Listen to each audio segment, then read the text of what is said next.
আলু উড়িতেছি বুঝছো চাষি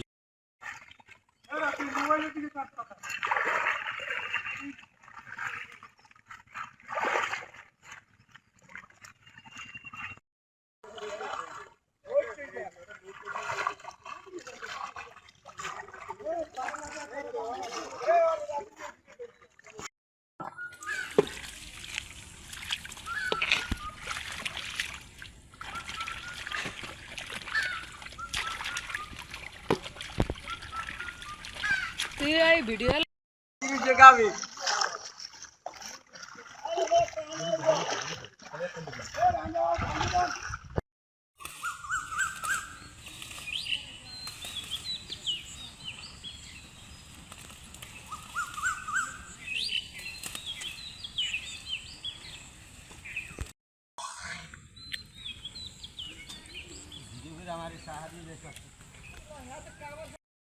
ডাইলে সব কন্ডা উঠে গেছে, অল্প কটা উঠেছি, খেততলা সব হয়েছে, ভুটে রয়েছে, পানি নামন যা কোনো ডালা নাই, কিছু নাই।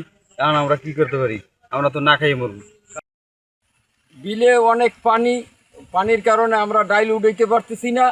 তাই এখন ওই নৌকা নিয়ে আসছি, নৌকা দিয়ে ডাইল উঠাইতেছি। প্রায় আমাদের 1.5 লাখ টাকার মতো ডাইল পানিতে ডুবে গেছে।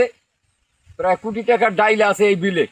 অন্তপক্ষে একটা সুলিজের প্রকল্প ছিল, এই সুলিশটা বাধা দিয়েছে, বাধার কারণে ওই সুলিশটা আর হয় নাই। খাল অর্ধেক খনন করছে, কইরে রাইখে দিয়েছে। আর অনেক কষ্ট করতে আছি নৌকা লইয়া ডাইল উড়িতে আছি। আমাকে সম্পদ 1.5-2 কেনি জমিন আমার নিজের, সমস্ত ডাইলটি নষ্ট হয়ে যেতে আছে। এখন সব দাইয়ে দিয়া নৌকা ভরিয়ে উড়িতে আছি। আর এখানে অনেক মাইসের ডাইল সব অর্ধেক সব ডুববে তলায় রয়েছে। কিছু পানি টানছে, কিছু টানে নেই।